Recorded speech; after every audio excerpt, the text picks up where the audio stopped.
Sell এবং will আয়ের ক্ষেত্রে আমরা কি ব্যবহার করবো? হি, সি, দে, রাম। থার্ড পার্সনের ক্ষেত্রে আমরা কি ব্যবহার করবো? উইল না সেল? আমরা অনেকে কনফিউজ আছি। আজকের কনফিউজটা দূর হয়ে যাবে তোমরা যদি এই ভিডিওটা দেখো। অবশ্যই স্পিকের ক্ষেত্রে অথবা গ্রামারের ক্ষেত্রে তোমাদের অবশ্যই জানা দরকার এই টপিকটা, ঠিক আছে? তাহলে আয়ের ক্ষেত্রে আমরা শেল ব্যবহার করবো। আই শেল গো, আমি যাব। হি উইল গো, সে যাবে। তাহলে হির ক্ষেত্রে আমরা সবসময় উইল ব্যবহার করবো। আর কনভারসেশনের ক্ষেত্রে কথোপকথনের ভাষায় কিন্তু উইল বেশি ব্যবহার হয়, ঠিক আছে? যেমন আই শেল গো, আমি যাব।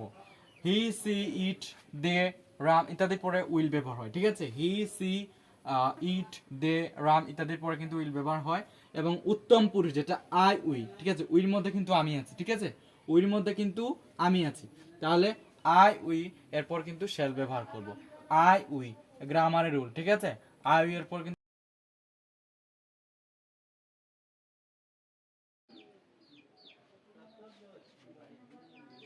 হি, সি, ইট, দে, রাম এরপরে কিন্তু শেল যদি ব্যবহার হয় আর এবং আই উই উত্তম পুরুষের ক্ষেত্রে যদি উইল ব্যবহার হয়, তাহলে বুঝতে হবে তোমাকে সেখানে কোনো কথা বলা অথবা করার জন্য দৃঢ় প্রতিজ্ঞা করায়। কোনো কথা বলা বা করার জন্য দৃঢ় প্রতিজ্ঞা করে। যেমন I will not play. For example, I will not play এর বাংলা অর্থ হচ্ছে যে আমি কোনো মতেই খেলবো না। আমি কোনো মতেই খেলবো না। এর বাংলা অর্থ হচ্ছে কি? আই উইল নট প্লে, আমি কোনো মতেই খেলবো না, ঠিক আছে? He shall not return. He shall not return, সে অবশ্যই ফিরবে না। তাহলে আই উইল নট প্লে, আমি কোনো মতেই খেলবো না। ফিরবে না। হি শেল নট রিটার্ন, সে অবশ্যই ফিরবে না। হি শেল নট রিটার্ন, সে অবশ্যই ফিরবে না। তাহলে আমরা দেখলাম যে আই উই, আই উই এর পর যদি উইল ব্যবহার হয়, সেটা হচ্ছে কোনো কথা বলা বা করার জন্য দৃঢ় প্রতিজ্ঞা করে, এমনটা বুঝেছে, ঠিক আছে? I will succeed or die in the attempt.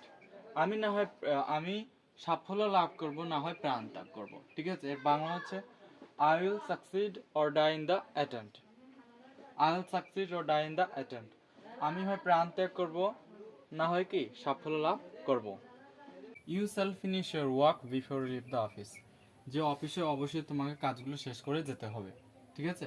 তাহলে you shall finish your work before you leave the office. You shall finish your work before you leave the office. এই সেল অর্থ হচ্ছে কি কোনো কথা বলা বা করার জন্য দৃঢ় প্রতিজ্ঞা করায়, ইউ এর পরে শ্যাল ব্যবহৃত হলে। আর ইংলিশে কনভারসেশনের ক্ষেত্রে কথোপকথনের ক্ষেত্রে কিন্তু উইলের ব্যবহার যেমন হচ্ছে বেশি। হি উইল, হ্যাঁ, সি উইল, দে উইল, উইলের ব্যবহার কিন্তু বেশি হয়, ঠিক আছে? উইলের ব্যবহার কিন্তু বেশি হয় ইংরেজিতে কনভারসেশনের ক্ষেত্রে, কিন্তু উইলের ব্যবহার বেশি হয়। তাহলে তোমরা নিশ্চয়ই বুঝতে পারছো যে